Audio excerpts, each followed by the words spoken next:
चलिए, good evening. आज हम लोग एक इम्पोर्टेंट टॉपिक को देखने जा रहे हैं, जिस टॉपिक का नाम है सिलेबस ऑफ क्लास 12। आखिर 12th क्लास में क्या पूछता है, अधिकांश बच्चे को यही पता है। जब आपको यही बात पता नहीं है जो एग्जाम में पूछेगा क्या, तो आप जवाब किसका दोगे? हमको जाना कहाँ है, पहले उस व्यक्ति का घर तो मालूम होना चाहिए, तब ना हम उसके यहाँ पहुंचेंगे। बात समझ में आ गया होगा। तो हमको पहले स्थान पता होना चाहिए, आखिर करना क्या है।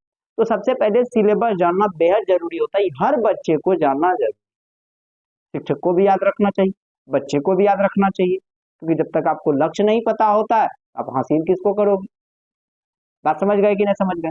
तो अभी हम लोग बिहार बोर्ड के क्लास 12 के हिंदी सब्जेक्ट का सिलेबस को जानने के लिए जा रहे हैं। बड़ा आसानी से हम इसको सजाए हैं, हम अपनी मेहनत से इसको रंगे हैं। आप इसको देखने का प्रयास करें और आप याद भी करें मेरे साथ। तो पहले हम लोग सब्जेक्टिव का जो सिलेबस है ना, उसको हम लोग अच्छे से क्लियर कर देते, तब जाकर के ऑब्जेक्टिव को देखेंगे। हिंदी सिलेबस क्लास 12 के हिंदी सिलेबस को हम लोग अच्छे से एकदम सजाए हैं आपको लिखने के लिए, है ना। देखिएगा, ये है हम लोगों का सब्जेक्टिव का सिलेबस। बउआ किसका सिलेबस है? सब्जेक्टिव का, है ना। तो अब देखिए, हमेशा याद रखो बउआ, इसको कोई ब्रह्मा विष्णु महेश नहीं काट सकता है। निबंध 8 नंबर का आता है, पता है। अब इसमें कुछ इंपोर्टेंट निबंध है, जिसमें हम एक वीडियो बनाएंगे, जो कौन सब इंपोर्टेंट निबंध है वही तो आपको पढ़ना है, उसमें आपको प्रोवाइड हम कर देंगे आपको। तो कुछ इंपोर्टेंट निबंध होता है जो हर बार पूछा जाता है। ये 8 मार्क्स का फिक्स है, आएगा ही आएगा, इसको कोई नहीं रोक सकता। बात क्लियर हो गया? दूसरा बात, पत्र लेखन बचपने से कहता होगा, सेवा में श्रीमान प्रधानाचार्य महोदय, हम 2 दिन से बीमार हैं, हमरा छुट्टी दे दीजिए। ऐसे करके आप लोग पत्र घुमा फिरा करके लिख देते है ना। दे दीजिए हमको छुट्टी सर, अब हम नहीं बचेंगे। तो नहीं बचेगा काहे रे? तो बेना बेना मतलब हम बीमार ते मार नहीं थे, हमको घर जाने का मन। ऐसे कहीं कौन छुट्टी लेगा? तो कुछ नहीं पूछे होंगे। तो छुट्टी जो होता है, बच्चा सब यही सब ठग फूस करके ले लेता है। लेकिन आप रियलिटी में जब छुट्टी लीजिएगा, तो आपको स्कूल को पत्र देना पड़ेगा। पत्र लेखन में आपको देगा 5।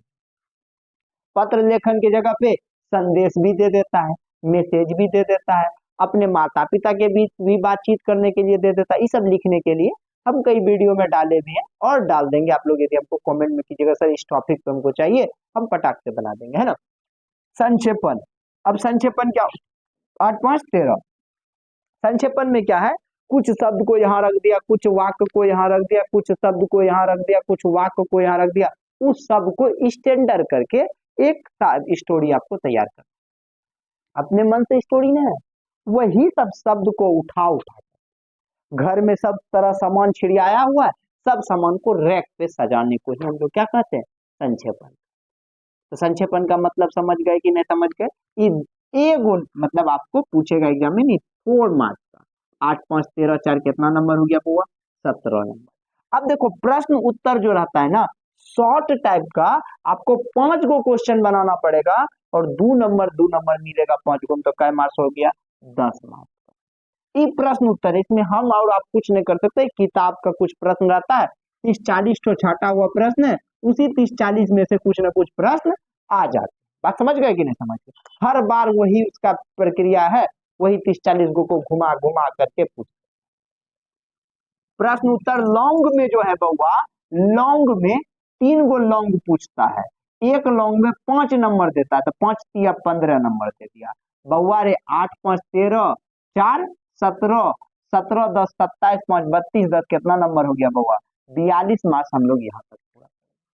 अब जो ये 6 नंबर क्वेश्चन है ना, ये है स्वप्रसंग व्याख्या करे। एक लाइन दे देगा, 2 लाइन दे देगा काव्य खंड का, है ना।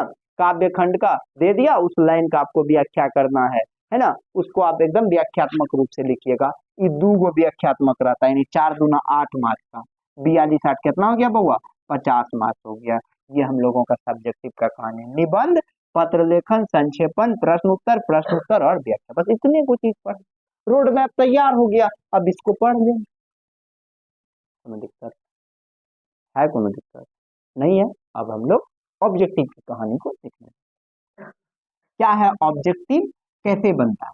इसमें हम लोगों के पास कुछ व्याकरण का टॉपिक है, हम उस टॉपिक को लिख दिए। किस किस व्याकरण के टॉपिक से आपके एग्जाम में प्रश्न बनते हैं, उन तमाम टॉपिक आपके सामने में है। और लगभग 30 से 40 ऑब्जेक्टिव आपके बुक से रहते हैं, जिसमें अधिकांश जीवनी रहता है। कवि का जन्म कब हुआ, इस कविता को कौन लिखा है, इसका विधा क्या है, वो कवि कहाँ तक पढ़ा था, उसका माय कहाँ का था, बाप कहाँ का था, यही सब बात पूछा जाता है ना। तो हम लोग पहले व्याकरण के टॉपिक को देख लेते हैं, आखिर व्याकरण में कौन सा टॉपिक एग्जाम में पूछे जाते हैं ना। तो सबसे पहले भाषा से कभी कभी पूछा जाता है। व्याकरण के अंतर्गत जो है व्याकरण क्या है, व्याकरण के प्रकार में आ जाते हैं वर्ण विचार, शब्द विचार, वाक्य विचार, छंद विचार, चिन्ह विचार। फिर हम लोग जब वर्ण पढ़ेंगे तो स्वर वर्ण, व्यंजन वर्ण, फिर स्वर वर्ण के प्रकार पढ़ेंगे, क्या कहता है दीर्घ, है ना। हम लोग सब चीज ऐसे करके पढ़ते चल जाएंगे। फिर हम लोग आएंगे शब्द में, शब्द के 3 प्रकार पढ़ेंगे, फिर उसमें संज्ञा पढ़ेंगे, सर्वनाम पढ़ेंगे, उद्गम उत्पत्ति की दृष्टि से पढ़ेंगे, ऐसे करके तमाम चीज हम लोग पढ़ते चले जाएंगे। व्याकरण छोटा सा टॉपिक नहीं है, एक शब्द लिख देने से खत्म नहीं हो गया, इसके अंतर्गत संज्ञा, सर्वनाम, विशेषण, क्रिया, अव्यय सब कुछ आ रहा है, सब चीज हम लोगों को यहाँ पे बात समझ। हम अभी यदि उस सबको लिखते तभी बहुत लंबा चले जाता, लेकिन व्याकरण के अंदर सब कुछ समाया हुआ है, इसी का सब प्रकार है। आप जो संज्ञा पढ़ते हैं ना, इसी का बच्चा है, सर्वनाम जो पढ़ते हैं ना, एकरे बच्चा है। बात समझ रहे हैं ना मेरा। अब चलिए व्याकरण के प्रकार में वो सब चीज तमाम चीज को देख लेंगे। फिर बड़ा इंपॉर्टेंट है संधि, लगभग 7 से 8 नंबर तो ही बे करेगा बउआ, वही ने काटेगा। समास से भी वही हाल है, 7 से 8 नंबर पूछेगा, है ना। उपसर्ग प्रत्यय भी 5-6 नंबर से कम नहीं है, पूछेगा, पूछेगा ही पूछेगा।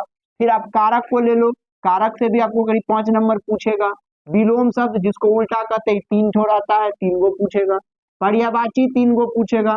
अनेक शब्द के लिए एक शब्द 3 गो पूछेगा। मुहावरा 3 गो पूछेगा। काल पुरुष वचन से 2-2 नंबर पूछेगा, मतलब 3 गो है तो 6 नंबर पूछेगा। ध्वनि, क का उच्चारण स्थान कहाँ है, ख का उच्चारण स्थान कहाँ है, कंठ से निकल रहा है, तालु से निकल रहा है, जीह से निकल रहा है, मुंडी से निकल रहा है, जैसे निकल रहा है, बताइए। तो इसका एगो हम लोग देखना है।